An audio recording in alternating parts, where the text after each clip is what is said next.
సేవకులం కాబట్టి మనకు రెండు రకాల సంతానం ఉంటుంది. ఒకటి శరీర సంబంధమైన సంతానము, రెండు ఆత్మ సంబంధమైన సంతానం. శరీర సంబంధంగా మనకి ఇద్దరు లేక ముగ్గురు ఉండవచ్చు, కానీ ఆత్మ సంబంధంగా అయ్యగారు లాంటి వాళ్ళకి వేల మంది, లక్షల మంది ఉంటారు, మనకు వందల మంది ఉంటారు. గమనించండి, ఏదైనా శరీర సంబంధమైన పిల్లలు కంటే ఆత్మ సంబంధమైన పిల్లలు ఎక్కువ ఉంటారు.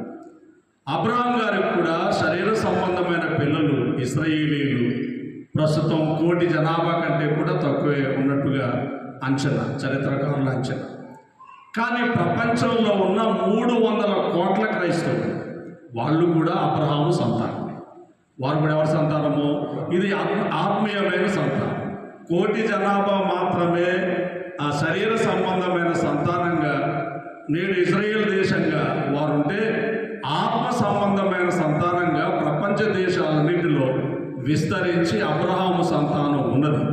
వారు శరీర సంబంధమైన ఇశ్రాయేలీయులు, మనందరం కూడా ఆత్మ సంబంధమైన ఇశ్రాయేలు. అందుకే తండ్రి గారు మనకు రాస్తూ ఆ అబ్రహాము పొందినటువంటి ఆశీర్వాదం మనకి క్రిస్మస్ ప్రవచనాల్లో మనకి 3వ చరణం అనుకుంటాను. క్రిస్మస్ ప్రవచనాల్లో 3వ చరణం ఏంటది? 3వ చరణం, అందరి వంశములు నీ అందు దీవెన పొందునట్లు అబ్రహామునకు అందరూ వాకు. ఒకసారి పడదామా?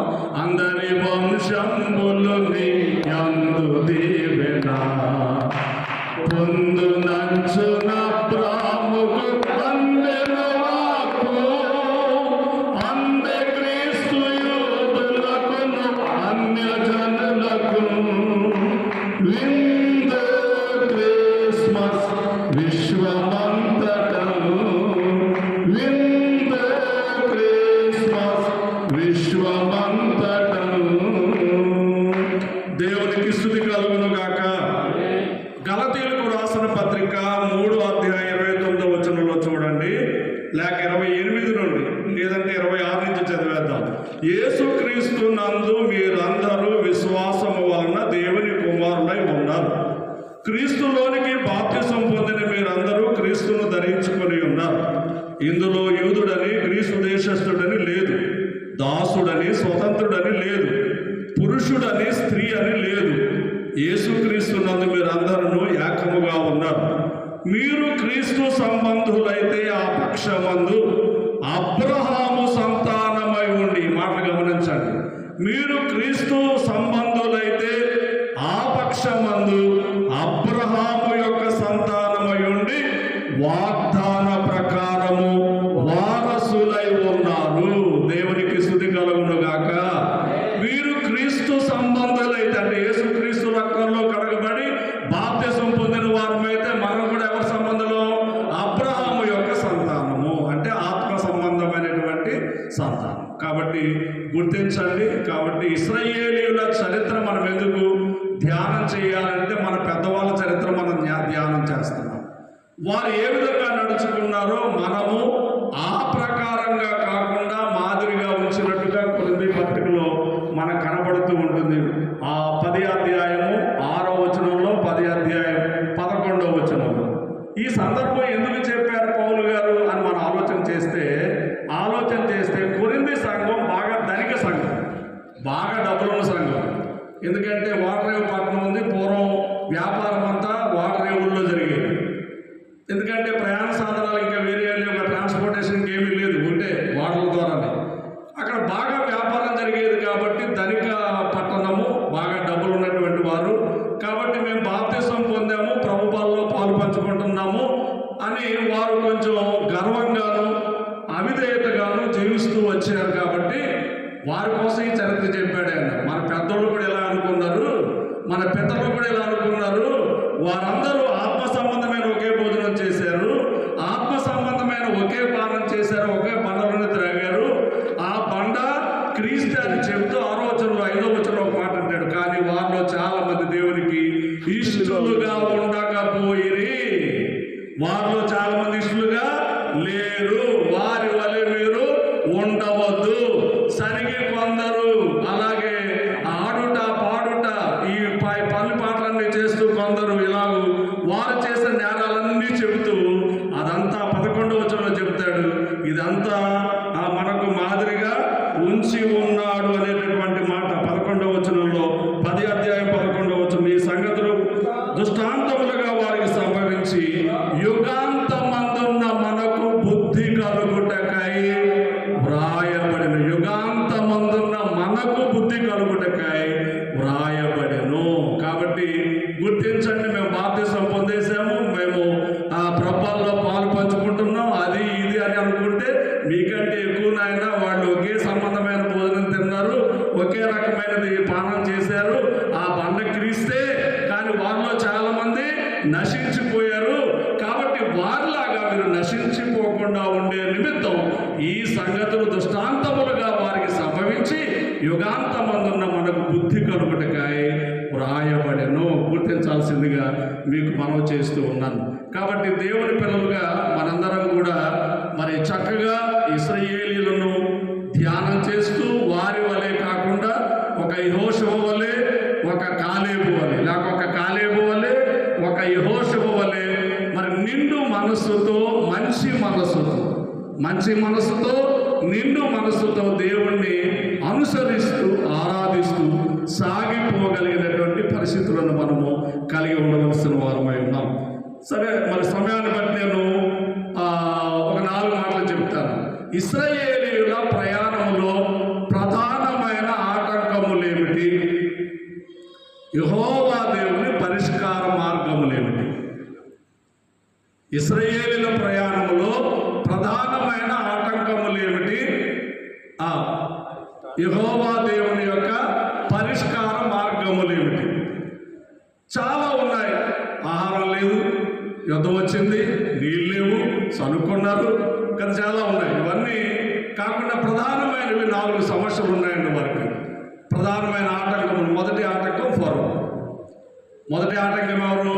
ఫరో. 5వ అధ్యాయం 2వ వచనంలో, నేను యెహోవా మాట విని మిమ్మును పోనించుటకు ఆ యెహోవా ఎవడో నాకు తెలియదు, నేను మిమ్మును పోనీయను, మీరు సోమరులు, అందుకే బలి ఇవ్వడానికి వెళ్తామంటున్నారు, అందుచేత నేను మీకు శ్రమను అధికం చేస్తున్నాను, పూర్వం ఇచ్చే గడ్డిని కూడా మీకు ఇవ్వను, కానీ మీరు లెక్క ప్రకారము ఇటుకలను అప్పగించవలసిందే అంటూ వారి మీద ఇబ్బంది పెట్టినటువంటి పరిస్థితులు మనం ఎరిగిన వారమై ఉన్నాము. ఇది ప్రధానమైనటువంటి ఆటంకం. ఈ ప్రధానమైన ఆటంకమును పరిష్కరించుటకు దేవుడు 10 విధములైన తెగుళ్ళు వారి మీదకి రప్పించారు. మనకు ఆ సంగతులను తెలుసు. ఈరోజు 7వ అధ్యాయంలో కొన్ని తెగుళ్ళు మనం చూచాం. గమనించండి, గ్రహించండి. అయితే ఆ సమస్యను ఆయన ఎలాగో పరిష్కారం చేశారు? చివరిది ప్రథమ సంతానము హతమగుట. అంతే కదా, 10 తెగుళ్ళలో చివరిది ప్రథమ సంతానము హతమగుట. ఇశ్రాయేలీయుల ప్రథమ సంతానము హతము కాకుండా ఉండడానికి, ఐగుప్తీయుల ప్రథమ సంతానము హతమైపోవడానికి కారణం ఏమిటి అంటే, వాళ్ళది హతం కాలేదు, వీరు హతమైపోయారు. ఎందుకు అలా జరిగింది అంటే ఒకే ఒకటి. ఏంటది? పస్కా గొర్రె పిల్ల రక్తం. పస్కా గొర్రె పిల్ల రక్తము ఏ ఇంటికి ఆనవాలుగా ఉన్నదో ఆ ఇంటిలోనికి సంహార దూత ప్రవేశించలేదు. ఏ ఇంటికి ఆనవాలు లేదో ఆ ఇంటిలోనికి ప్రవేశించారు. ఐగుప్తీయుల ఇండ్లకు, వారి ద్వారబంధపు కమ్ములకు రక్తపు ముద్ర లేదు కనుక సంహార దూత ప్రవేశించాడు. ప్రతి ఇంట్లో కూడా శవం ఉండింది. ప్రతి ఇంట్లో కూడా శవము ఉన్నది. ఇశ్రాయేలీయులలో శవము లేదు. కారణం ఏంటి చెప్పండి? కారణం ఏంటి? రక్తపు ముద్ర ఉన్నది. ఈనాడు ఆత్మ సంబంధమైన ఇశ్రాయేలీయులమైన మనకు ప్రధానమైన శత్రువు సాతాను. అక్కడ ఫరో, ఇక్కడ ఎవరు? సాతాను. సాతాను నుండి మనం తప్పించుకోవడానికి సంహార దూత మన ఇంటిలోనికి ప్రవేశించి మనం నశింప చేయకుండా ఉండడానికి ఒకే ఒక్క సాధనము, యేసు రక్తము. దేవునికి స్తుతి కలుగునుగాక. అదే చెప్తాడు పౌలు గారు కొరింథీ సంఘముకు రాస్తూ 5వ అధ్యాయం 7వ వచనంలో, కొరింథీయులకు రాసినటువంటి పత్రిక 5వ అధ్యాయంలో 7వ వచనంలో చెప్తారు. చదువుతారు ఎవరన్నా? మీరు పులిపిండి లేనివారు కనుక కొత్త ముద్ద ఒకటికై ఆ పాతదైన పులిపిండిని తీసి పారవేయుడి. తర్వాత ఇంతేగాక ఆ. క్రీస్తు అను మన పస్కా పశువు క్రీస్తు అను మన పస్కా పశువు వధింపబడి మన కోసం. క్రీస్తు అను మన పస్కా పశువు వధింపబడింది. గమనించిన అక్కడ ఎవరు వధింపబడ్డారు? గొర్రెపిల్ల వధింపబడింది. ఇక్కడ మరొక నిమిత్తము క్రీస్తు అను మన పస్కా పశువు వధింపబడెను. సీయోను గీతాల్లో ఉంటుంది, నా సంకటములన్నీ తీరిపోయెను అనే దానిలో ఒక చరణం ఉంటుంది. గొర్రె పిల్ల విలువైన రక్తములో, గొర్రె పిల్ల విలువైన రక్తములో కడుగబడి నేను రక్షణ పొందితిని, కడుగబడి నేను రక్షణ పొందితిని, నా సంకటములన్నీ తీరిపోయెను, సంహారదూత నన్ను దాటిపోయెను. దేవునికి స్తుతి కలుగును గాక. గమనించండి, ఇక రెండవ ఆటంకం, ఇశ్రాయేలీయులకు వచ్చిన ప్రధానమైన ఆటంకాల్లో రెండవ ఆటంకం ఏమిటి? ఎర్ర సముద్రము. చెప్పండి ఏంటండి? ఫరోను దాటుకున్నారు. చక్కగా 430 ఏళ్ల తర్వాత ప్రయాణం చేసుకుంటూ ఆనందంగా చేస్తున్నారు. దేవుని కాపుదల, పగలు మేఘస్తంభం, రాత్రి అగ్నిస్తంభం, చాలా చక్కగా ఒక టూరిస్టర్ లాగా చక్కగా వెళ్ళిపోతున్నారు. కానీ పరిస్థితులు అప్పటికప్పుడే తారుమారైపోతూ ఉంటాయి. పరిస్థితులు ఎప్పుడు ఏ విధంగా ఉంటాయో మనకి తెలియదు. ఆనందంగా సంతోషంగా వాళ్ళు ఏమన్నారు? మేము చచ్చిన వాళ్ళు అనుకుని ఇల్లు బాబు అన్నారు. ఏది అడిగితే అది ఇచ్చేసారు. వడ్డానాలు తెచ్చేసుకున్నారు, ఆ నక్లెస్లు తెచ్చేసుకున్నారు కదా, అన్నీ తెచ్చేసుకున్నారు. శుభ్రంగా ప్రయాణం చేసుకుంటూ వెళ్తూ ఉన్నారు. చాలా బాగుంది, దేవుని కాపుదల బాగుంది. ఇంతలో పరిస్థితులన్నీ మారిపోయాయి. 14వ అధ్యాయంలో ఫరో హృదయం మళ్ళా కఠినమైపోయింది. ఎందుకు పోనిచ్చాను? 600 రథాలు. చరిత్ర ప్రకారం అక్కడ వివరాలు లేవు, కానీ చరిత్ర పుస్తకాల ప్రకారం 50,000 గుర్రపు రౌతులు 2 లక్షల కాల్బలంతో బయలుదేరాడని చరిత్ర పుస్తకాలు చెబుతూ ఉన్నాయి. 50,000 అంటే 600 రథాలు మాత్రమే ఉంటాయి అక్కడ. మనకి బైబిల్లో మనం చూసి 600 రథాలను మాత్రమే ఉంటుంది. 600 రథాలు, గుర్రపు రౌతులు ఉంది, కానీ అక్కడ గుర్రపు రౌతులు అనే మాట ఉంటుంది, కానీ అక్కడ సంఖ్య లేదు. అక్కడ గుర్రపు రౌతులు సుమారుగా 50,000 గుర్రపు రౌతులు 2 లక్షల కాల్బలంతో ఆయన బయలుదేరినట్టుగా చరిత్ర పుస్తకాలను బట్టి మనకు తెలియచేయబడతా ఉంది. కాబట్టి ఇంత మందితో ఆయన బయలుదేరి వెళతా ఉన్నాడు. వెనక వాళ్ళు తరుముకు వస్తూ ఉన్నారు. ముందుకెళ్తేనేమో సముద్రం ఉంది, కుడి పక్కకు చూస్తేనేమో ఒక పెద్ద కొండ ఉంది, ఎడం పక్కకు చూస్తేనేమో ఇంకొక కొండ ఉంది. ఎటు వెళ్ళాలో కూడా తెలియని పరిస్థితులు. మరి దైవజనుడు మనకు కూడా రాశారు, ఎటు పోవాలయును లేనెరుగని వాడనై, ఎటు పోవాలయును లేనెరుగని వాడనై, కటకాటాయనీయడ్వ ఘన మోక్ష మార్గంబు నీవేయని నమ్మిక, యేసు నాకు నీవేయని నమ్మిక. దేవునికి స్తుతి కలుగును గాక. ఎటు పోవలయును, దానికంటే ముందు ఇటు చూచిన మార్గములే, మోసము చేయు హీన శత్రు వర్గములే అని రాస్తూ ఎటు పోవలయును, ఇలాంటి పరిస్థితుల్లో ఎటు పోవలయును నేను ఎరుగని వాడనై కట్టకట్టయని ఏడుస్తూ ఉంటే ఘనమైనటువంటి మోక్ష మార్గం ఎవరంటే యేసు నీవే అని నమ్మిక. ముందు నుయ్యి వెనకపోయి ఏ రేవుకి వెళ్ళినా మూళ్ళ పరిగి, మన పల్లెల్లో ఉన్న సామెత. ఈ ప్రకారంగా వారి పరిస్థితులు ఏర్పడ్డాయి. ఆ పరిస్థితుల్లో వారు నేర్చుకున్న విద్య ప్రదర్శించారు. ఏంటది? సనుగుడు, గొనుగుడు. అది వాళ్ళు నేర్చుకున్న విద్య. వాళ్ళు ఇశ్రాయేలీయులు నేర్చుకున్న విద్యను ప్రతిసారి ప్రదర్శిస్తూ వచ్చారు కదా. ఏంటది? సనుగుడు, గొనుగుడు. ఐగుప్తులో మాకు సమాధులు లేవని ఈ విశాలమైన సముద్రం ఒడ్డునైతే బాగా పాతుకు వచ్చి తెచ్చావా ఇక్కడికి అన్నట్టుగా విపరీతమైనటువంటి శోధన లేక సనుగుడు వారు చేసినట్టుగా మనం చూస్తూ ఉన్నాం. ఆ సమయంలో ఒక నాయకుడు చెప్పాల్సినటువంటి మెసేజ్ మోషే గారు చెప్పారండి. నాయకులు మనందరం కూడా నేర్చుకోవాల్సిన మెసేజ్ అది. భయపడకూడదు. ఏం చెప్పాడు ఆయన? భయపడకుడి, నేడు మీరు చూచిన ఐగుప్తీయులను ఇక మీదట ఎప్పటికీ చూడనే చూడరు. యెహోవా మీ పక్షమున యుద్ధము చేయును. దేవునికి స్తుతి కలుగును గాక. ఎంత చక్కని మెసేజ్ అండి. సంఘం ఇబ్బంది పడుతూ ఉంటే మనం ఇబ్బంది పడిపోకూడదు. వాళ్ళ బాధల్లో ఉంటే మనం బాధల్లో ఉంటే మన బాధ అంతా తీసుకెళ్లి సంఘంలో చూపించకూడదు. చాలా మంది ఏదో సింపతి గెయిన్ చేయడానికి మరి గడ్డాలు పెంచుకుని ఇంట్లో ఏదైనా సమస్య వస్తే ఏదో చేస్తూ ఉంటారు. మళ్ళీ చూసి వాళ్ళు నేర్చుకోవాలండి. మన కష్టంలో ఎలా ఉన్నామో, నష్టంలో ఎలా ఉన్నామో, ఇబ్బందుల్లో ఎలా ఉన్నామో, సమస్యల్లో ఎలా ఉన్నామో మళ్ళీ చూసి సంఘం నేర్చుకోవాలి. ఏమంటారు మీరందరూ? మనమే గడ్డాలు పెంచుకుని ఏ సంఘాన్ని సత్తుగా మన ఇంట్లో ఏదో సమస్య వచ్చినప్పుడు వాళ్ళకి కనపడతా ఉంటే వాళ్ళు ఏమనుకుంటారు? పాస్టర్ గారే ఎంత నీరసపడిపోతే మనమే అంతే కదా. మనకేమో పాడతా ఏమని నీరసపడకం వాళ్ళకి చెప్పేటప్పుడు మన ఇంట్లో వచ్చినప్పుడు కూడా మనం నీరసపడుతుంది. అది ఒక మోషేగా, ఒక గొప్ప నాయకుడిగా మోషే గారి జీవితాన్ని, నాయకుల్లో నేను ఎక్కువగా అభిమానించే నాయకుడు ఎవరంటే మోషే గారు.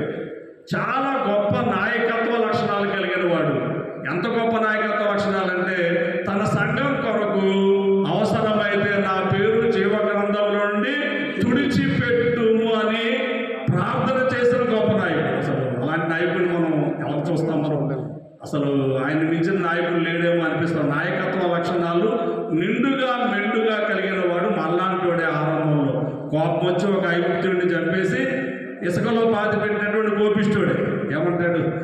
అలాంటి కోపిష్టోడు, మిక్కిలి కోపిష్టోడు, మిక్కిలి సాత్వికుడు అయిపోయాడు. ఏమంటారు? మిక్కిలి కోపిష్టోడు, మిక్కిలి భూమి మీద ఉన్న వారందరిలో మిక్కిలి. కాబట్టి మోషే గారి చరిత్ర మనం బాగా ధ్యానం చేయాలి నాయకులు గారు. అప్పుడు నాయకత్వ లక్షణాలు మనకు కూడా వస్తూ ఉంటాయి. నాయకత్వ లక్షణాలు ఇప్పుడు వాళ్ళందరూ ఆందోళన పడిపోతూ ఉంటే చాలా చక్కగా ఒక చక్కని మెసేజ్ చెబుతూ ఉన్నాడు. భయపడకూడి, నేడు మీరు చూచిన ఐగుప్తీయుల మీద ఎన్నటికీ చూడరు. మీరేమి యుద్ధం చేయక్కర్లేదు, మీరు ఊరకయే నిలుచుండి చూడు. 13-14 వచనాల్లో ఈ మాటలు ఉన్నాయి. మీరు ఊరకయే నిలుచుండి చూడుడి, యెహోవా మీ పక్షమున యుద్ధము చేయును. నేడు మీరు చూచిన ఐగుప్తీయులను ఇక మీదట అన్నటికీ. అంటే మోషే గారికి ఏం తెలుసు అనమాట? ఈ మాట చెప్తున్నాడు. మోషే గారికి ఏం తెలుసు?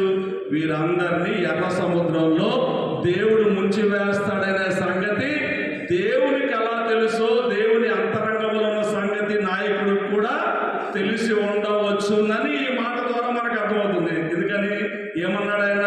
మీరు చూచిన ఐగుప్తీయులను ఇక మీదట అన్నటికీ. అంటే దాని భావం ఏంటి? వారందరూ నశించిపోతారనే కదా, వారందరూ మరణిస్తారనే కదా. అంటే దేవుని సంగతులు దేవుని పిల్లలకు కూడా దేవుడు గ్రహింపు చేస్తూ ఉంటారు. అంతేకాకుండా ఆందోళన పడుతున్న వారందరికీ మరి చక్కని ఆనందకరమైనటువంటి మాటలు, ఉపదేశ వాక్యములు వారికి తెలియజేసినట్టుగా చూస్తున్నాం. ఇంతలో దేవుడు మాట్లాడుతున్నాడు. ఏమని? 15వ వచనంలో సాగిపోవుడి. అవునా? 15వ వచనం ఏమన్నాడు? ఎప్పుడు సాగిపోవుడి?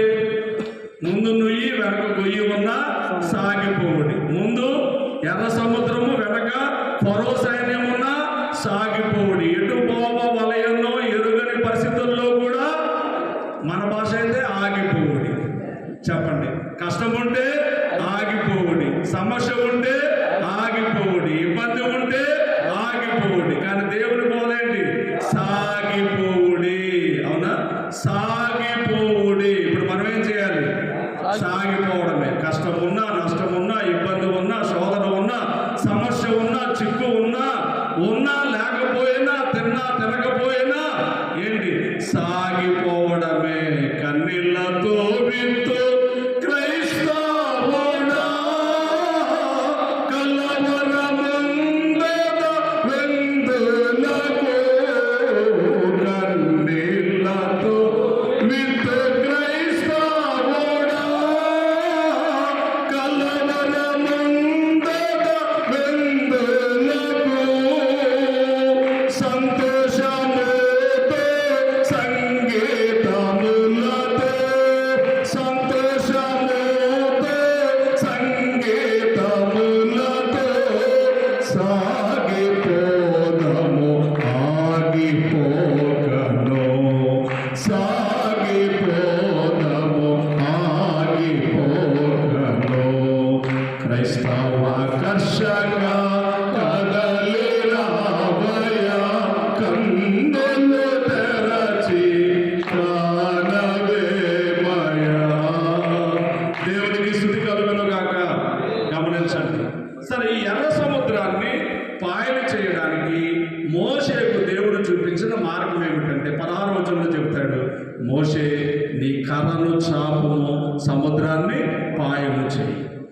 ఏం చేయాలి ఇప్పుడు?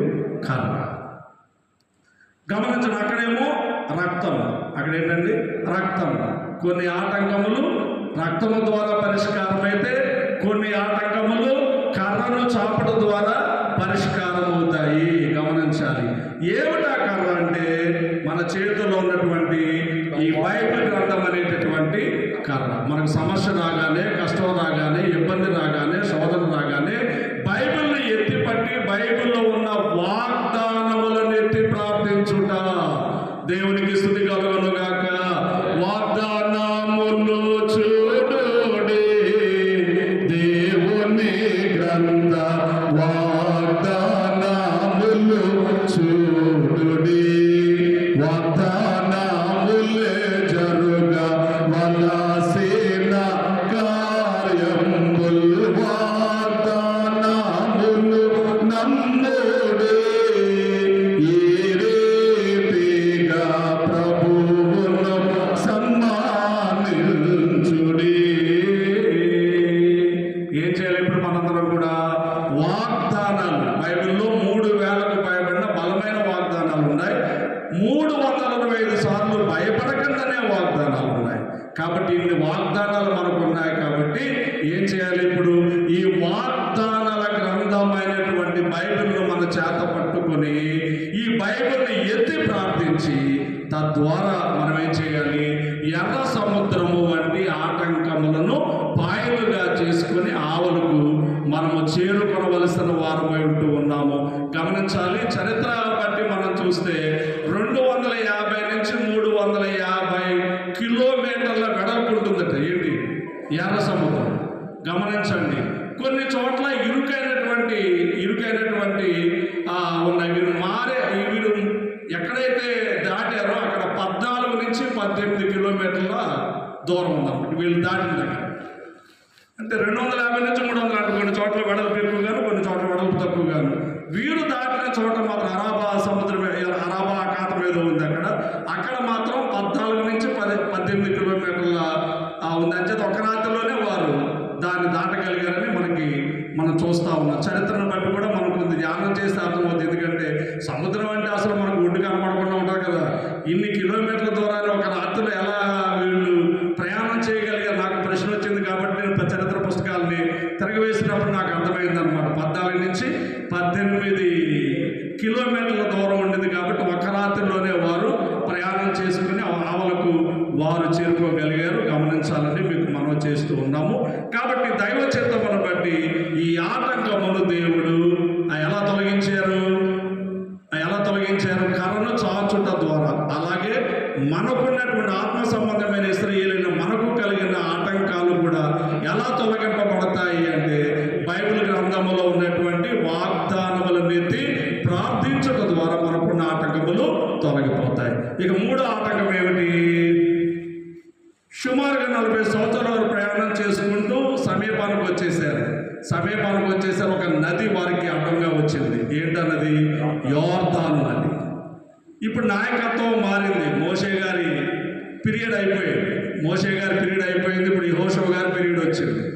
యెహోషువ గారు దేవుడికి ప్రార్థన చేస్తే దేవుడు ఇప్పుడు ఆయనకు ఒక మార్గం చూపించారు. ఏంటి ఆ మార్గం అంటే, సర్వలోకనాథుడగు యెహోవా నిబంధన మందసమును మోయు యాజకులు ఈ మందసాన్ని ఎత్తుకొని ముందు నడవవలసిన వారై ఉన్నారు. యెహోషువ గ్రంథము 3వ అధ్యాయం 13వ వచనంలో ఈ మాటలు కనబడతాయి. యెహోషువ గ్రంథము 3వ అధ్యాయం 13వ వచనంలో సర్వలోకనాథుడగు యెహోవా నిబంధన మందసమును మోయు యాజకులు అరకాళ్ళు యోర్దాను నది నీళ్లను ముట్టగానే, యోర్దాను నీళ్లు అనగా ఎగువ నుండి పారు నీళ్లు ఆపబడి ఏకరాశిగా నీళ్లుచును. గమనించండి, ఇది చాలా ఎత్తు నుంచి ప్రవాహం చేసేటటువంటి ఒక నది. యోర్దాను నది గురించి మనకు బాగా తెలుసు. ఎందుకంటే యేసు ప్రభువు అందులోనే బాప్తిసం పొందారు. అలాగే దైవ సేవకులైన కొందరు ఈ యోర్దాను నది మీద అధికారం కలిగి ఉన్నారు.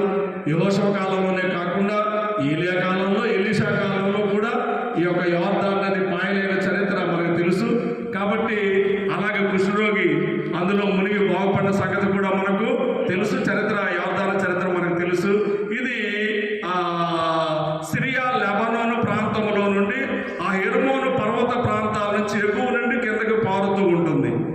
సుమారుగా 3,000 అడుగుల ఎత్తు నుంచి పారుతుందని చరిత్ర చెప్తాం. 3,000 అడుగులు అంత ఎత్తు నుంచి పారేటటువంటి నీళ్లు ఎలా ఉంటాయి అంటే చాలా వేగంగా ఉంటాయి. చాలా వేగంగా ఉంటాయి. రెండోది అక్కడ రాయబడిన మాట ఏంటంటే కోతకాలంలో నది పట్ల మీద నుంచి పొర్లి మారుతూ ఉంటుంది అని కూడా మనకు వ్రాయబడి ఉన్నది. కాబట్టి ఇలాంటి నదిని దాటడము సాధ్యమా అసాధ్యమా అంటే అసాధ్యమే.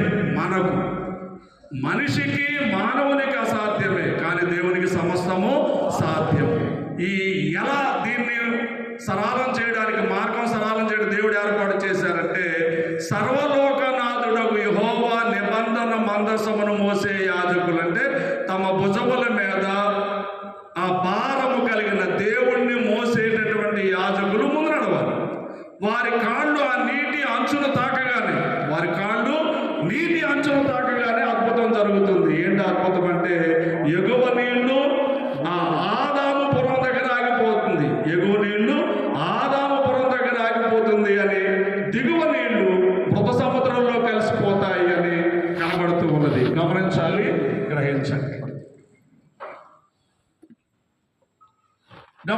యోర్దాను నది యొక్క నీళ్లు ఆగిపోతాయి. ఎక్కడ ఆగిపోతాయి? ఎగువ నీళ్లు ఆదాముపురం దగ్గర ఆగిపోతాయి. ఎగువ నీళ్లు కిందకి జారిపోతా ఉంటాయా, ఆగుతూ ఉంటాయా? కింద నీళ్లు కొట్టుకుపోతాయంటే అది వేరే విషయం, కానీ ఎగువ నీళ్ళు ఆగాలంటే బహుశా చాలా కష్టమైనటువంటి విషయమే. ఈ గోదావరి జిల్లా వాళ్ళకి తెలుసు, వరదలు వచ్చినప్పుడు, ఈ విపత్తులు వచ్చినప్పుడు ఎన్ని ఆ గోదావరి పక్కన వాళ్ళు బాగా పరిచయం. ఇది ఎన్ని ఆపినా కానీ ఆగవై కదా, గమనించండి. కాబట్టి అలాంటి పరిస్థితుల్లో కూడా ఎగువ నీళ్లు ఆదాము పొరమ దగ్గర ఆగిపోయాయని, దిగువ నీళ్లు మృత సముద్రంలోకి కొట్టుకొని పోయాయి అని మనకి చరిత్ర తెలియజేయబడతా ఉంది. 6 నేల మీద వారు నడిచెడిపోయారు. ముందెవరున్నారు? యాజకులు ఉన్నారు. అంటే కొన్ని సమస్యలు ఎలా పరిష్కారం అవుతాయి?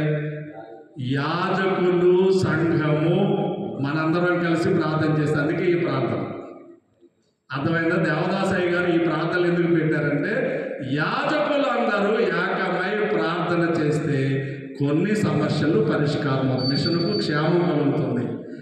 అయ్యగారు అప్పట్లో 3 ప్రార్థనా పనులు 4 అధికారులతో మాత్రమే పెట్టారు. కానీ మన అయ్యగారు ఏం చేశారంటే ఆసక్తి కలిగిన వారందరికీ అవకాశం ఇచ్చారు. ఎందుకంటే ఎంతమంది పెరిగితే ప్రార్థన అంత బలమవుతుంది. ఏమంటారు మీ అందరూ? ఎంతమంది పెరిగితే ప్రార్థనకే కదా, మనం కబుర్లు చెప్పుకోవడానికైతే ఎంతమంది అక్కర్లేదు. దేనికి కావాలా? ప్రార్థన చేసుకోవడానికి, బలమైనటువంటి ప్రార్థన జరగడానికి. అంచేత ఎందుకు అంటే సమస్యలు కొన్ని యేసు రక్తం ద్వారా పరిష్కారం అయితే, సమస్యలు కొన్ని బైబిల్ గ్రంథం అందున్నటువంటి వాగ్దానాలు ఎత్తి మనం ప్రార్థన చేస్తే తొలగిపోతే, కొన్ని సమస్యలు సేవకులందరూ, భారము కలిగిన సేవకులందరూ, నిబంధన మందసమును మోసేటటువంటి యాజకులు అంటే ఆ భారము, ఆ బాధ్యత కలిగినటువంటి సేవకులందరూ ప్రార్థనలు చేస్తే మరికొన్ని సమస్యలు పరిష్కారం అవుతాయి. దేవునికి స్తుతి కలుగును గాక.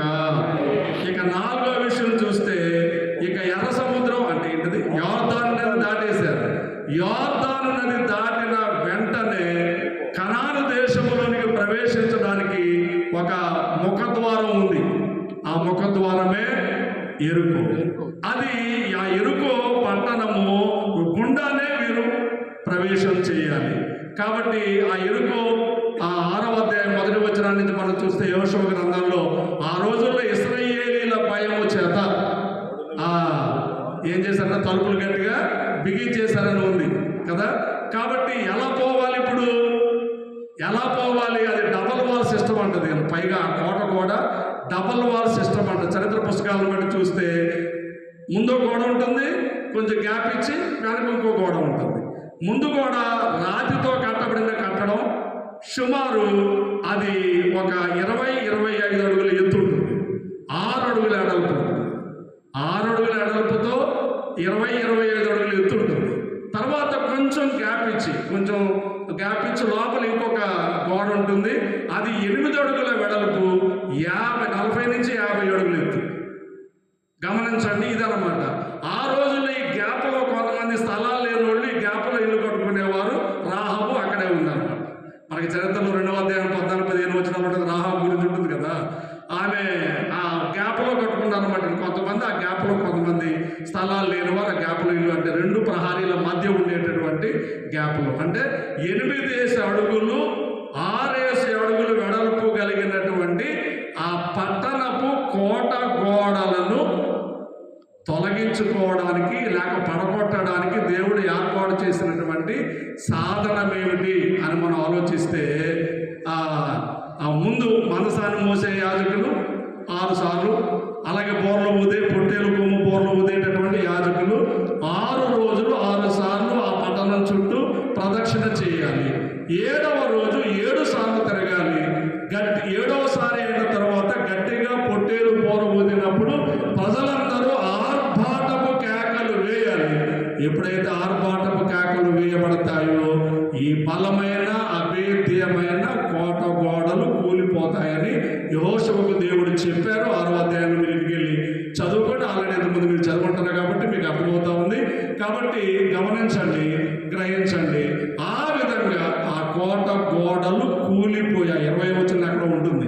అలా చేసిన తర్వాత ఆ కోట గోడలు కూలిపోయినట్టుగా మనం చూస్తూ ఉన్నాం. గ్రహించండి. ఇక్కడ నేను దీని ఆత్మీయమైన అర్థం చెప్పేసి నేను ముగించేస్తాను. ఇశ్రాయేలీయుల ప్రయాణంలో కోట గోడలు కూడడానికి ఒకటి బోరల నాదము, మందసము తిరగడము, అలాగే ప్రజలందరూ ఆర్భాటపు కేకలు వేయడం ద్వారా ఆ పట్టణపు కోట గోడలు కూలిపోయినట్టుగానే నేడు మన ముందు ఉంచబడిన ఈ ప్రాకారములన్నీ పడగొట్టబడడానికి సాధనం ఏమిటి అంటే ఆర్భాటపు ధ్వని, అనగా స్తుతి కేకలు, స్తుతి ధ్వని. ఏం చేయాలి? కొంతమంది ఆరాధన చేస్తూ ఉంటే అంత మౌనంగా ఉంటారు, అసలు ఒలకరు పలకరు. పాట పాడితే పాడరు, చప్పట్లు కొడితే చప్పట్లు కొట్టరు, స్తోత్రం చెప్తే స్తోత్రం చెప్పరు. అవునా? గమనించండి. అలా పలకకుండా ఉండే వాళ్ళారా, మీ దయ్యాలు మీకే ఉంటాయి, మీ రోగాలు మీకే ఉంటాయి, మీ కష్టాలు మీకే ఉంటాయి, మీ సమస్యలు మీకే ఉంటాయి. ఎప్పుడైతే మనం ఆర్భాట ధ్వని చేస్తామో సాతాను కట్టిన కోట గోడలన్నీ కూలిపోతాయి. దేవునికి స్తుతి కలుగును గాక. ఏం చేద్దాం ఇప్పుడు? కూలిపోయేటట్టు కేకలు వేద్దామా, లేకుంటే మౌనంగానే ఉండిపోదామా? చెప్పండి, ఏం చేద్దాం? కేకలు వేస్తేనే ఇవన్నీ కూడా కూలిపోతాయి. గమనించండి. ఇక్కడ చివరిగా నేను ముగించేస్తున్నాను. మీకా గ్రంథము 2వ అధ్యాయం 13వ వచనం ఒక మాట ఉంటుంది. ప్రాకారములను పడగొట్టువాడు వారికి ముందుగా పోవుచున్నాడు. మన ముందు ఎవరున్నారు? ఆయన ఉన్నాడు. కాబట్టి ఎన్ని ఆటంకములున్నను వాటన్నింటిని మనం ఏం చేస్తాము? జయించుకుంటూ సాగిపోదాం. ఆ దేవుణ్ణి ముందు పెట్టుకుని మనం సాగిపోదాం. కొన్ని యేసు రక్తం వలన ఆటంకాలు తొలగించబడతాయి. కొన్ని బైబిల్ గ్రంథంలోని వాగ్దానములు ఎత్తి ప్రార్థన చేయడం ద్వారా ఆటంకాలు తొలగిపోతాయి. కొన్ని దైవ సేవకులందరూ కలిసి ప్రార్థన చేయడం ద్వారా, సంఘము అలాగే సేవకులు కలిసి ప్రార్థన చేయడం ద్వారా కొన్ని ఆటంకములు తొలగించాలి. అంచేత మన సంఘాల్లో ప్రార్థనలు బలంగా ఉండాలి. వ్యక్తిగత ప్రార్థనలు ఉండాలి, సమాజ ప్రార్థనలు కూడా ఉండాలి. అప్పుడే కొన్ని ఆటంకాలు తొలగిపోతాయి. మరికొన్ని ఆటంకములు స్తుతి ఆరాధనల ద్వారా, ఆర్భాటపు కేకల ద్వారా మరికొన్ని ఆటంకాలు తొలగించబడతాయి. ఆత్మ సంబంధమైన ఇశ్రాయేలీయులు మనందరికీ సాతాను కట్టిన ప్రతి విధమైన ప్రాకారము పడగొట్టబడి దేవుని చేరుటకు ప్రభువే మనకు సహాయము చేయును గాక. ప్రభువు మిమ్మల్ని దీవించును.